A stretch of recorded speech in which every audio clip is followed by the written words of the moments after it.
Okay, good evening. I titled this To the Golden Shore because that is the title of Adoniram Judson's biography also, and him being the first Protestant missionary who has gone outside America, went to Myanmar, and you can see the results even till date.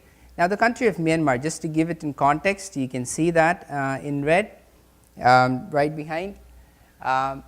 It's bordered by Thailand, a huge area, China, India on this side, and a little part of Laos also. So it's right there.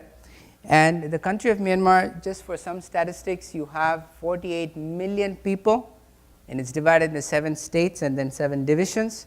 Ethnic groups, mainly there are 7. However, there's a lot more. When you count the smaller ones, more to about 140, something like that. And 90% of them belong to the religion, or they practice the religion of Buddhism. And that is something you see a lot. It's pagodas. They call it their religious places of worship. It's called pagodas.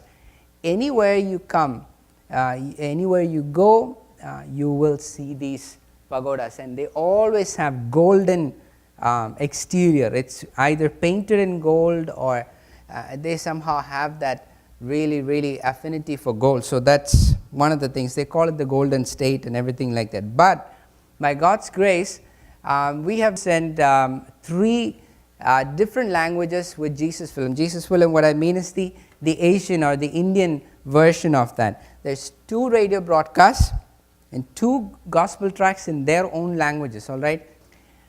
Now, the Padang people, okay, they're called the Padang people. Very interesting because of the rings which they have, and it's spectacular to actually see them up close.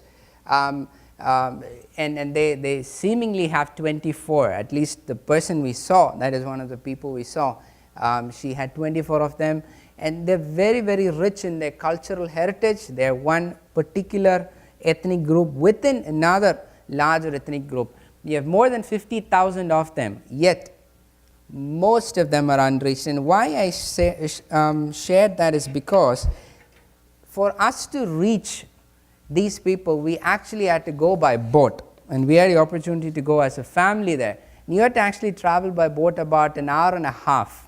Right? We actually go to an airport, fly to another place. From there, you again go half an hour, 40 minutes to a docking area. From there, you still travel about an hour and a half to reach the place where these people are staying.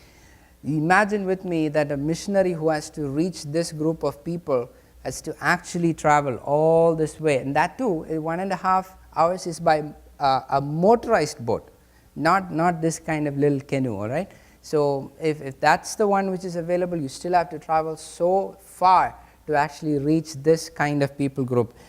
Now, among the people groups, there are more than 140, which I told, and but 83% of these people groups are still unreached. I'm going to show some pictures of the congregations we have there, and you can see that. That's one of the church and the worship service going on. That's one of the church buildings we have. Again, some of our believers in front of our church building. There's one of the larger buildings we have. One thing you must understand, not all the states are per se Christian states, and those states who are not having a lot of Christian people in there, you cannot have churches with buildings like this and a cross on the top. You cannot do that. This is not very commonly seen. There are other larger churches, yet smaller churches also we see quite a bit. And this is a newly planted church. Just 1 year. I want you to notice one of those young people or young guys standing right here at the back. This young guy was he was there, and he was, I don't know the language, but I was trying to talk through my interpreter to that young boy, and I said, so you're a believer, so where's your family? He said, my family is far away. Where are you staying? He's saying, I stay with my pastor. So I'm like, where are you staying with your pastor? Oh, then the pastor, who overheard what I was actually telling, kind of laughed at the whole thing and said, oh, this is what happens when somebody comes to know the love of Christ from another non-Christian background. They kind of get kicked out from their home, and so we take them up.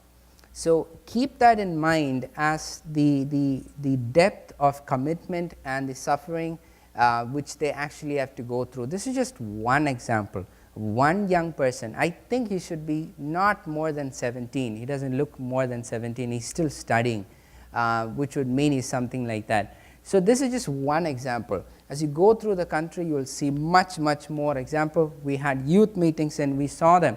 A lot of these young people come are from these kind of backgrounds. Again, another worship service we had. Coming back to what I said at the beginning, by God's grace, we have 4 film teams and 3 different languages with Jesus Film. Jesus Film, what I mean is the Asian or the Indian version of that. There's 2 radio broadcasts and 2 gospel tracks in their own languages, all right? So now it's time to pray for that country and pray for these things, all right?